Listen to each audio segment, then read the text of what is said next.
آئیے ایک آپ کو مدنی بہار دکھاتے ہیں۔ میرا نام وسیم ظہور صدیقی ہے، قادری سہیوال سے میرا تعلق ہے۔ میری ملاقات تقریباً 40 سال پہلے سمی بھائی کے ساتھ ہوئی۔ میں اس وقت دہریہ تھا، تو سمی بھائی مجھے کہنے لگے یار حضرت صاحب آ رہے ہیں، ان سے ملیں۔ میں کہا یار وہ مولوی ہوں گے، ان سے کیا بات کرنی، تو مجھے کہنے لگے ملیں تو صحیح۔ تو حضرت صاحب سے ملاقات ہوئی۔ نوجوان جو اسلام کو پڑھتے ہیں، ہسٹری کو پڑھتے ہیں، حدیث کو پڑھتے ہیں، قرآن کو پڑھتے ہیں، ترجمے کو پڑھتے ہیں، تو ان کے ذہنوں میں سوالات آتے ہیں۔ اسی طرح میرے ساتھ ہوا کہ جب میں نے اسلام ہسٹری کو اسٹڈی کیا، میں بھی ایسے ہی بھٹک گیا، تو میں دہریہ ہو گیا۔ حضرت صاحب سے ملاقات جب ہوئی تو حضرت صاحب بڑے اسمارٹ، اس وقت نوجوان، بڑے انرجیٹک اور بہت اچھے لگتے تھے۔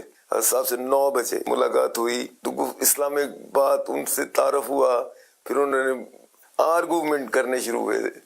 تو سرخے جو ہیں یہ آرگومنٹ سے ہارتے نہیں ہیں جلدی، کیونکہ ان کو فیڈ کیے ہوتے ہیں، ریڈی میڈ کوسچن ہے جو اسلام دشمن عناصر نے کہ یہ کیسے ہے، یہ کیسے ہے۔ میں نے بھی حضرت سے یہ سب باتیں کی، حضرت نے مجھے جواب دینے شروع کیے۔ شریعت پہ اتنی زبردست پابندی میں نے آج تک اپنی زندگی میں نہیں دیکھی جتنی حضرت صاحب کرتے ہیں۔ پیروکار ہو تو پھر ایسا ہی ہونا چاہیے، جس پہ آپ کا ایمان ہے، اس کی پرسنالٹی کا رنگ آپ پہ ایسے ہی ہونا چاہیے جیسے حضرت صاحب پہ تھا۔ یہ چیز مجھے امپریس کر رہی تھی بہت زیادہ۔ دوپہر کے کھانے کا ٹائم ہوا تو دسترخوان بچھایا نیچے، تو اس میں کچھ لکھا ہوا تھا، کپڑے کی مل کا نام اور یہ، تو حضرت صاحب کہنے لگے یار یہ اٹھائیں، تو میں کہا یار اتنی زبردست پابندی، لیکن میں بھی ان سے ہار نہیں رہا تھا۔ شام کے 4 بج گئے، گفتگو ہوتی رہی، بیچ میں نماز بھی پڑھی۔ شام کو آپ نے کہا کہ بیٹا ہم پاک پتن جا رہے ہیں، آپ چلو گے؟ میں کہا جی ضرور چلتے ہیں۔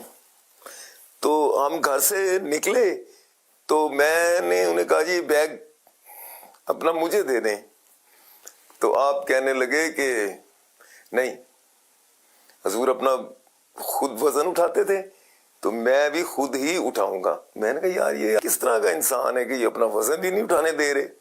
خیر ہم بس سٹینڈ پہ پہنچے، آخری بس جا رہی تھی پاک پتن، تو میں نے حضرت صاحب کو کہا، میں کہا جی چائے پی لیں؟ تو آپ نے کہا ہاں چائے پی لیتے ہیں۔ چائے جب پینے لگے تو وہ بس والا کہے جی جلدی کرو جی، جلدی کریں۔ تو اس نے بس سٹارٹ کی تو وہ جھٹکا لگا جب، تو چائے حضرت صاحب کے کپڑوں پہ، میں نے اٹھ کے اس کو مارا، تو حضرت صاحب نے مجھے پکڑا، نہیں بیٹا ایسے نہیں کرتے، کوئی بات نہیں۔ ہم نے کپڑے وپڑے صاف کیے حضرت صاحب کے، تو وہ بس سٹارٹ کرے تو سٹارٹ نہیں ہو رہی تھی۔ میں نے کہا اس نے نہیں ہونا، کرتا رہے تو کوشش، تو وہ لگا نا کرتا رہا کوشش، نہیں ہوئی۔ حضرت صاحب نے جب چائے پی لی، میں نے کہا جی چلیں؟ کہنے لگے ہاں بیٹا اب چلتے ہیں۔ میں کہا چل بھائی کر سٹارٹ۔ اس نے سٹارٹ کی تو فوراً ہو گئی، تو میں کہا ہاں، کہہ رہا ہاں جی۔ تو ہم گئے پاک پتن گئے، جو میری زندگی کا ٹرننگ پوائنٹ آیا۔ سب مسجد میں چلے گئے تو میں باہر تھا۔ میں نے کہا یار میں نے پینٹ پہنی ہوئی تھی، میں نے کہا جی میں نے نماز نہیں پڑھنی، یہ آپ پہ فرض ہوگی، میرے پہ تو فرض نہیں ہے، میں نے کیا کرنا ہے پڑھ کے۔ نظریات کو بدلنا بہت مشکل کام ہوتا ہے۔ خیر نماز ہوئی، حضرت صاحب نے کہا کہ لائٹیں مسجد کی آف کر دیں، تو آپ نے دعا مانگنی شروع کی۔ آئی کانٹ ایکسپلین کہ وہ کیا فیلنگز تھیں، کیا محسوسات تھیں، وہ کس فیز میں انہوں نے دعا مانگی، میرے پہ کیا فیز آیا۔ میں نے حضرت صاحب کو دیکھا تو وہ ایسے دعا مانگ رہے تھے، مجھے وہ لفظ یاد ہیں کہ یا اللہ یہ حق کا متلاشی ہے تو تو اس کو روشنی کا مینار بنا دے، اس کو سیدھا رستہ دکھا۔ بڑی دیر تک دعا مانگتے رہے حضرت صاحب، چیخیں مار کے رونا شروع ہو گیا تھا۔ میں نے آپ سے کہا کہ آئی کانٹ ایکسپلین کہ وہ فیز کیا ہوتا ہے انسان میں، جب روحانی طور پہ انسان کے اندر تبدیلی آتی ہے تو انسان کے ساتھ کیا ہوتا ہے۔ خیر دعا ختم ہوئی تو مجھے نہیں یاد، میں حضرت صاحب کے اس جگہ پہ میرا سر تھا تو وہ مجھے پیار کر رہے تھے. ہوش آیا مجھے 10-15-20 منٹ بعد, تو آپ مجھے کہنے لگے کہ بیٹا آپ دائرہ اسلام سے نا خارج ہو چکے ہیں, میں آپ کو دعوت دیتا ہوں, آپ قبول کرتے ہو؟ میں نے فوراً آپ سے کہا, آپ کا ہاتھ پکڑ کے میں کہا جی میں. تو حضرت صاحب نے مجھے کلمے پڑھائے, باقاعدہ باضابطہ مجھے مسلمان کیا. حضرت صاحب بہت قیمتی انسان ہیں, اور 60 سال میری عمر ہے, تو سنت پہ میں نے عمل کرتا ہوا حضرت صاحب سے زیادہ کسی شخص کو آج تک نہیں دیکھا. اتنی زبردست شریعت پہ پابندی حضرت صاحب سے میں نے نہیں دیکھی جو حضرت صاحب کرتے ہیں. تو اللہ انہیں سلامت رکھے, وہ بہت قیمتی سرمایہ ہیں ہمارے ملک کا بھی, اسلام کا بھی. ہمیں ان کی قدر کرنی چاہیے.